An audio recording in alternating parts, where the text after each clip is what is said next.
Selamat sore. Hari ini kita akan pelajari tentang ekstraksi liquid-liquid. Selanjutnya, untuk pengenalan proses ekstraksi itu sendiri, kalian sudah mengenal beberapa proses pemisahan yang bertujuan untuk memisahkan satu atau lebih komponen dalam suatu campuran, dan campuran tersebut dapat dikontakkan dengan fase yang berbeda-beda. Contohnya dari fase gas dan liquid kita biasa sebut sebagai proses absorption, dari fase vapor liquid yang biasa kita sebut distillation, kemudian dari fase solid liquid yang biasa kita sebut sebagai proses leaching, dan yang terakhir dari fase liquid-liquid yang selanjutnya kita sebut sebagai proses extraction. Di dalam proses extraction ini melibatkan 3 komponen.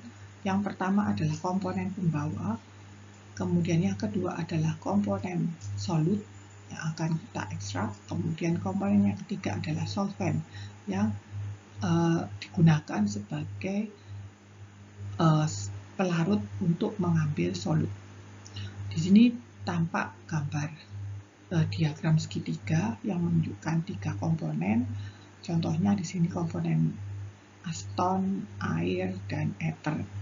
Dan di dalam komponen segitiga ini, segitiga kesetimbangan segitiga ini, kita bisa lihat di sini ada dome yang menunjukkan, garis ini menunjukkan diagram kesetimbangan, kurva kesetimbangan. Sedangkan di dalam dome ini menunjukkan diagram 2 fase.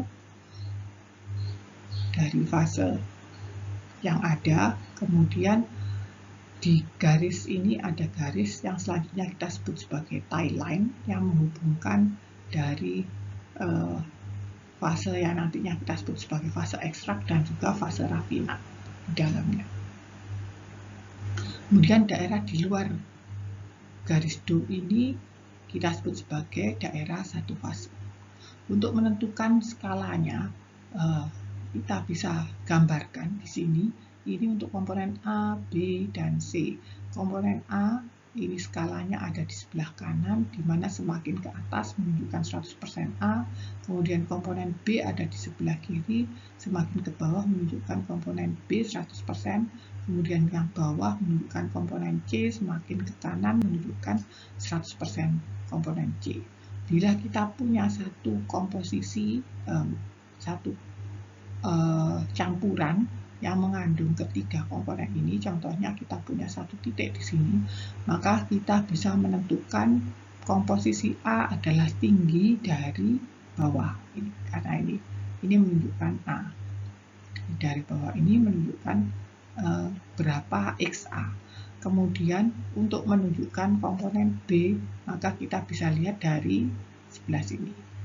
Ini karena sebelah ini menunjukkan berapa komposisi B, sehingga XB bisa dilihat dari sini ke sini. Berapa jaraknya? 0,25 betulan. Kemudian untuk menentukan XC bisa kalian hitung dari 1 min XA min XB, atau XC bisa juga ditentukan dari jarak ini, dari sini ke sini. Ya, kita kalau punya suatu gambaran di sini titik D, maka komposisi XA bisa diambil dari titik E ini. Kemudian komposisi B bisa diambil dari D ke F di sini. Kemudian komposisi di C, XC bisa diambil dari titik D ke G di sini. Ini bisa kalian lihat di sini. Ada di sini kan.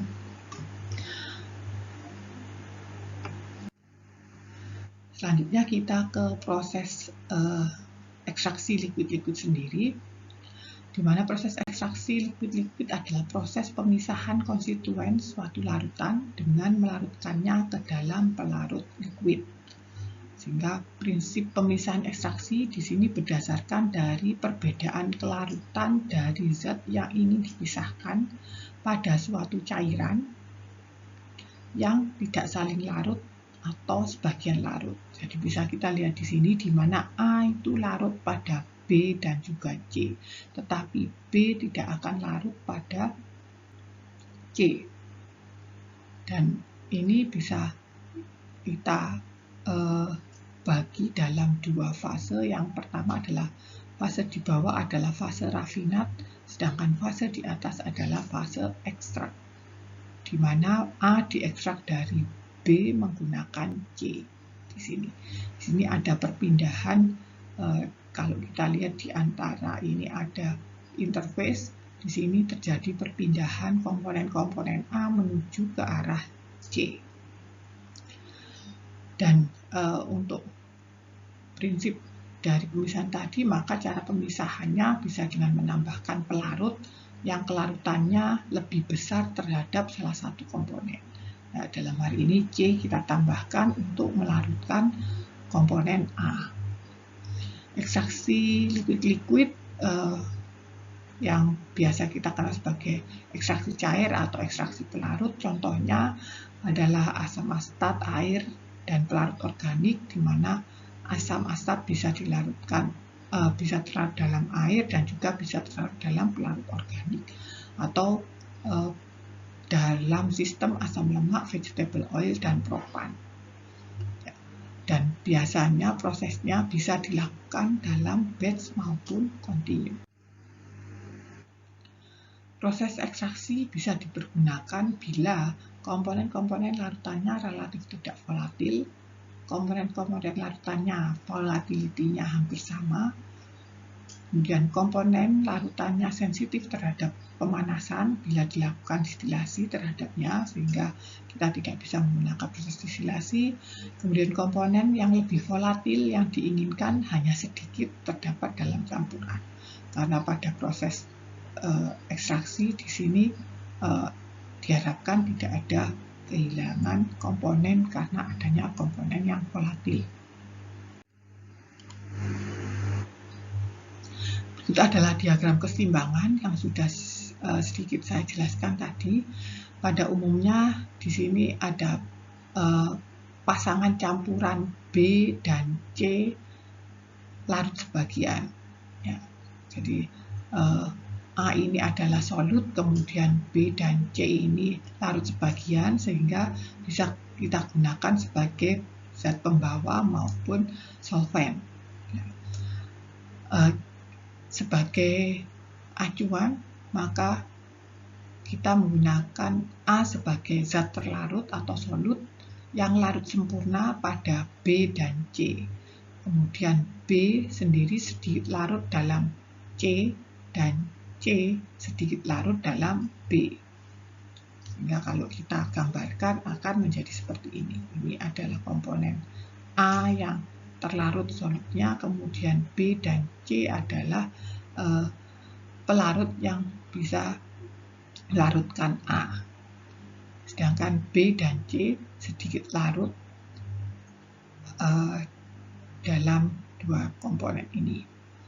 Kemudian daerah dua fase ini dinyatakan dalam kurva, daerah di dalam kurva ini, dalam DOM ini kita sebut sebagai daerah dua fase, dan di luarnya adalah daerah satu fase.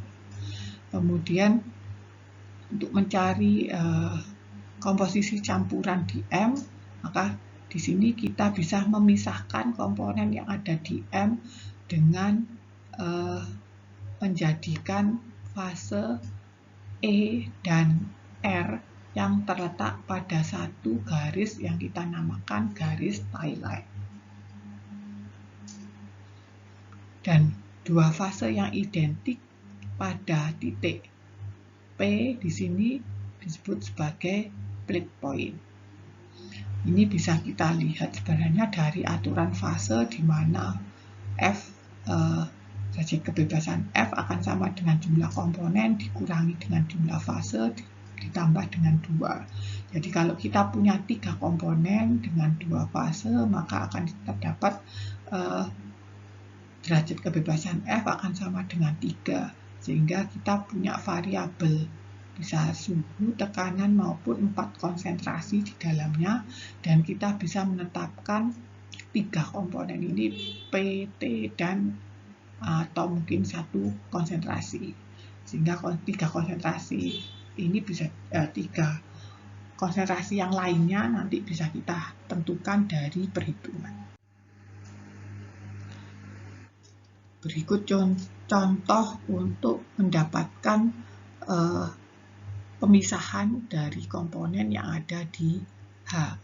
Jadi kalau kita punya suatu campuran, 100 kg campuran yang mula-mula di sini untuk sistem isopropil, eter dan asetik asid, air dan eter, isopropil eter. Jika kita punya campuran 100 kg campuran yang mula-mula mengandung 30 kg isopropil eter sebagai komponen C dan 100 kg asam asetat sebagai komponen A dan 60 kg air sebagai komponen B, selanjutnya disetimbangkan pada fase kesetimbangannya dan dipisahkan. Yang ditanyakan berapa komposisi kedua fase pada kesetimbangan. Kita bisa meletakkan titik yang menunjukkan campuran dari ini. Kita lihat di sini semakin ke kanan komposisi A itu semakin besar, ya. Semakin ke atas ini adalah komposisi C. Sehingga ini adalah grafik yang bisa kita baca dalam bentuk A dan C. Sehingga kita bisa menentukan komponen A adalah 10 kg karena ini total adalah 100, 30 plus 10 plus 60 adalah 100, maka komposisi dari asam asetat A ini adalah 0,1. Kita bisa tarik garis 0,1 di sini. Kemudian komposisi dari eter adalah 0,3. Sehingga kita bisa meletakkan campuran ada di posisi ini. 0,1, 0,3. Karena untuk menentukan komponen ketiga kita bisa menghitung 1 min komponen A dikurangi komposisi komponen B dan seterusnya.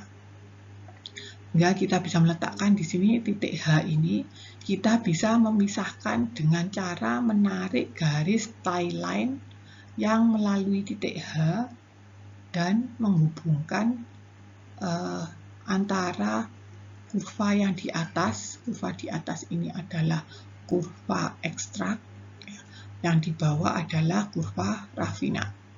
Ini adalah kurva ekstrak layer, sedangkan yang di bawah adalah rafinat layer. Sehingga kita bisa menarik tie line, di mana tie line ini harus melalui garis kurva kesetimbangan yang ada di bawah antara water layer untuk rafinat dan ether layer untuk ekstrak. Di sini jadi ada dua kurva yang harus digambarkan. Yang di atas ini menunjukkan kurva antara ekstrak layer dan rafinat layer, sedangkan yang di bawah adalah komposisi XA di dalam rafinat atau water layer, dan yang di Y adalah komposisi A pada ether layer atau di bagian ekstraknya. Sedangkan kalau ini adalah komposisi A dan C tadi. Sehingga bisa untuk menentukan berapa komposisi di masing-masing ekstrak dan masing-masing rafinat, kita tarik garis tie line, di mana tie line ini harus melalui kurva kesetimbangan yang ada di bawah. Kita bisa menarik dari sini ke bawah sampai kurva kesetimbangan, kemudian tarik ke kiri sampai kurva X sama dengan Y, kemudian tarik ke atas. Di sini akan didapatkan ini letak rafinat, kemudian yang di bawah ini adalah letak yang di bawah adalah rafinat, yang di atas adalah ether layer. Nah, ini dilakukan dengan cara trial. Kita trial sampai mendapatkan garis yang menyentuh kurva seperti ini. Sehingga kita bisa menentukan komposisi di dalam rafinat ini mengandung XA sebesar 0,1. Ya, akan didapatkan XA-nya 0,1, sedangkan 0,1 sekian, 0,12, kemudian di bagian ekstrak akan didapatkan komposisi 0,04. Untuk menentukan komposisi C bisa dilihat dari sebelah kiri ini, maka untuk rafinat adalah 0,12 dengan 0,02 di XC. Sedangkan komposisi yang B 1 min 0,12 dikurangi 0,02 sebesar 0,86. Sedangkan komposisi di ekstrak XA sama dengan 0,04, kemudian YC ini kita sebut sebagai komposisi YC adalah sebesar 0,94, sehingga komposisi YB pada rafinat akan sama dengan 1 min 0,04 dikurangi 0,94 sebesar 0,02. Jadi begini untuk menentukan berapa komposisi kesetimbangan dari suatu campuran. Berikut adalah contoh data kesetimbangan cair-cair untuk sistem asam asetat air isopropil ether pada 20 derajat Celcius. Jadi kalian bisa menggambarkan kurva di atas tadi adalah kurva untuk, sebenarnya terdapat dua kurva yang kemudian akan bisa digabungkan.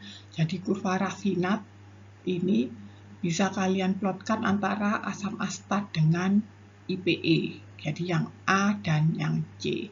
Kemudian juga kurva untuk komposisi ekstraknya di asam asetat dan IPE, jadi A-nya asetat, IPE-nya C. Kemudian untuk kurva yang di bagian bawah, kurva kesetimbangan bagian bawah adalah kurva Y sama dengan X dan kurva komposisi rafinat ini letakkan di X, kemudian komposisi yang ekstrak untuk asam asetat letakkan di Y. Jadi antara asam asetat di rafinat dengan asam asetat di ekstrak. Itu adalah kurva yang tadi di bagian bawah. Sedangkan garis lurus adalah kurva Y sama dengan X. Selanjutnya akan saya jelaskan tentang mekanisme kontak. Jadi ada dua macam mekanisme kontak. Single stage, kalau kita menggunakan satu stage saja untuk ekstraksi. Di sini kita gambarkan dalam bentuk diagram seperti ini, di mana komponen yang masuk sebagai L0, kemudian L0 ini adalah campuran dari A dan B, kemudian V2 ini adalah untuk solvent, kemudian yang keluar adalah L1 dan V1. Kemudian untuk yang multiple stage ada beberapa variasi, bisa menggunakan co-current kontak, jadi yang searah kontaknya ada satu stage, kemudian stage kedua dengan arah yang sama masuknya mulai dari stage 1, baik untuk pelarut solventnya, kemudian juga untuk solut dan juga pembawanya tadi dalam arah yang sama mulai dari stage 1 ke stage 2. Kemudian untuk yang cross flow, solvent bisa diletakkan di stage 1 dengan jumlah tertentu atau juga ditambahkan pada stage kedua dengan jumlah tertentu. Sedangkan solut dan juga zat pembawanya mengalir secara kontinu, secara seri di sini masuk ke stage 1, kemudian setelah diekstrak masuk ke stage 2 dan seterusnya. Sedangkan ekstrak dari solvent plus komponen A yang kita bawa akan turun di bawah. Ini akan didapatkan di ekstraknya ada di sebelah sini.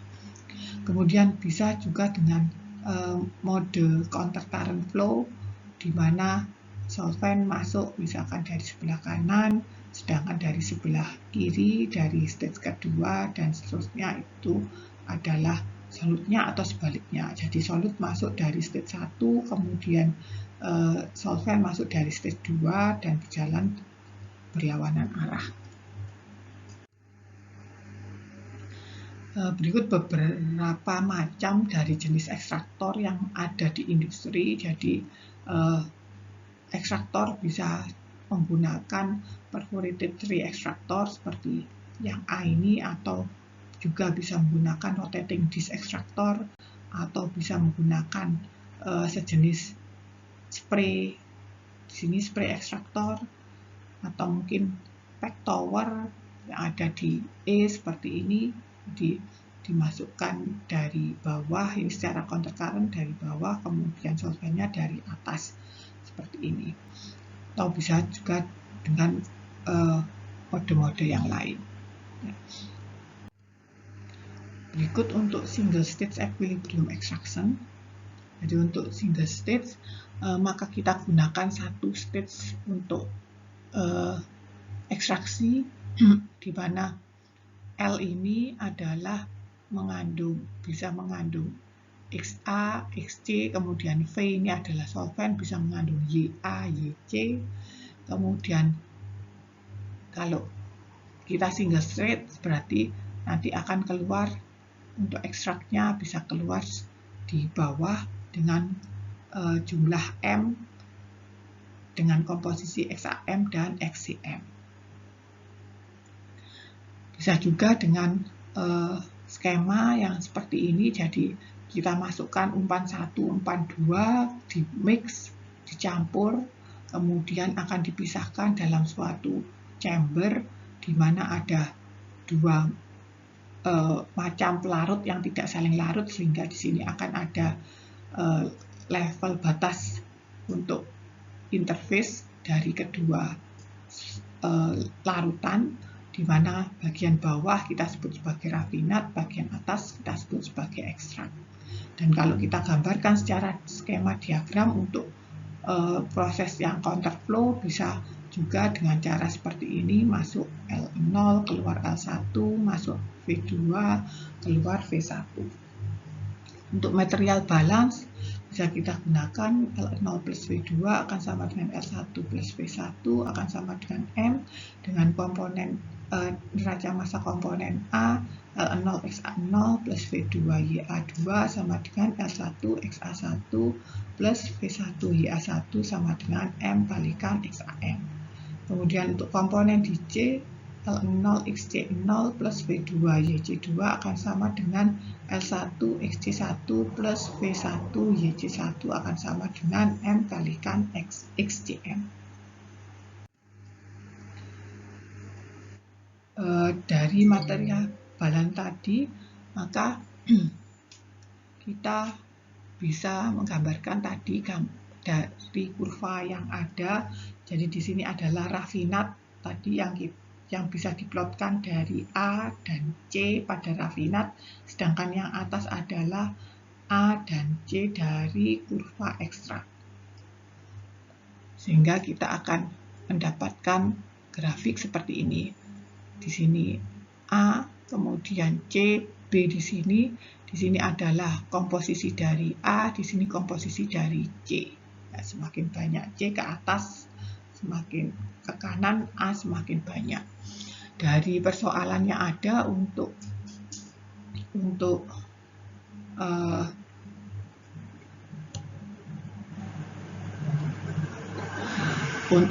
persoalan di single stage, maka biasanya kita ketahui titik-titik L0, kemudian V2,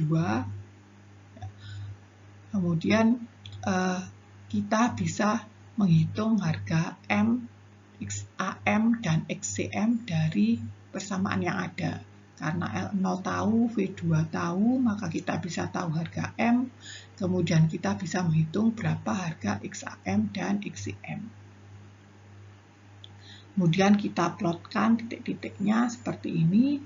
Kemudian ada titik M yang letaknya adalah segaris dengan L0 dan V2.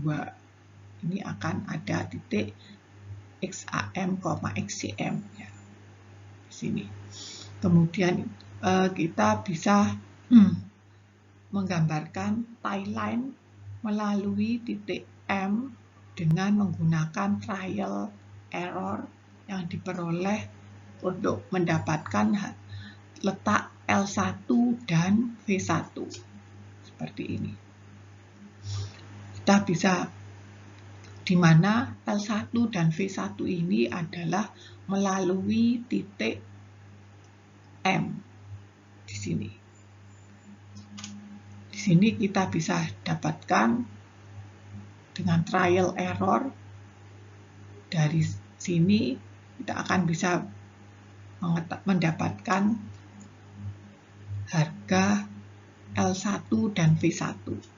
Kemudian kita bisa menentukan berapa banyaknya L1 dan V1 dengan mengukur panjang dari V1M dibagi dengan ML1 untuk mendapatkan perbandingan L1 per V1. Di mana garis tie line ini L1 dan V1 tadi harus melalui kurva kesetimbangan yang ada di bawah. Ya. Ini adalah garis tie line. Sekarang kita akan jelaskan tentang contoh soal pada single stage. Jadi ekstraksi single stage bisa dilakukan pada larutan 400 kg yang mengandung 35% berat asam asetat dengan sisanya air.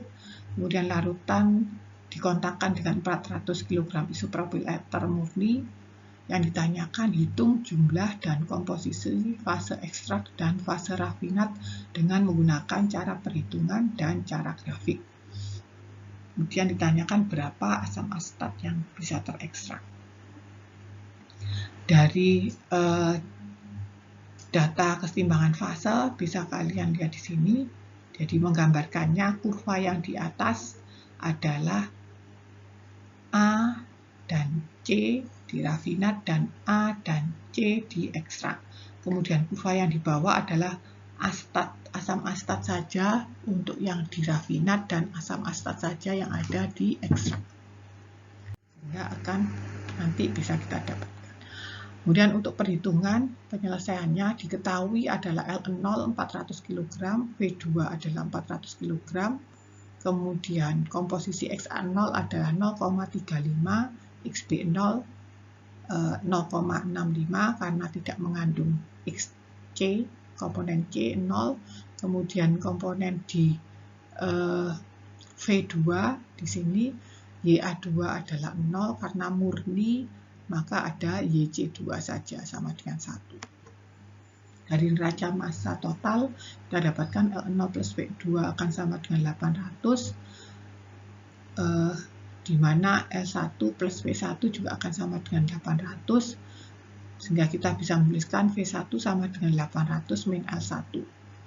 Kemudian dari neraca massa komponen, karena V2 tidak mengandung A, maka kita bisa tuliskan XA0 kalikan L0 sama dengan M kalikan XAM.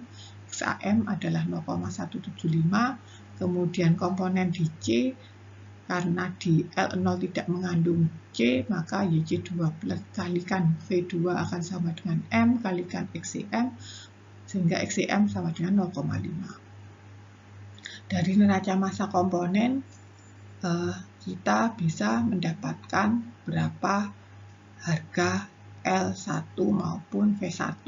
Sedangkan harga XA1 dan YA1 bisa kalian dapatkan di grafik seperti ini. Jadi dari perhitungan kita dapatkan tadi XAM 0,175 dan XCM sama dengan 0,5. Ada di sini titik M. Titik M akan terletak satu garis dengan L0 dan V2. L0 adalah 0,35 di sini, sedangkan V2 adalah 1 ada di sini. M akan terletak pada garis L0 V1.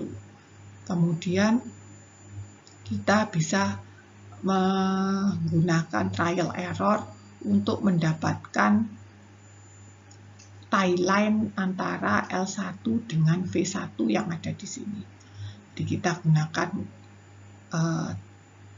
trial error, ya bisa dari sini ke sini, bisa dari sini ke sini, kita tarik di mana pada rafinat akan menyentuh pada kurva yang melengkung ini, kemudian tarik ke kiri pada Y sama dengan X, tarik ke atas sampai menyentuh pada rafinat.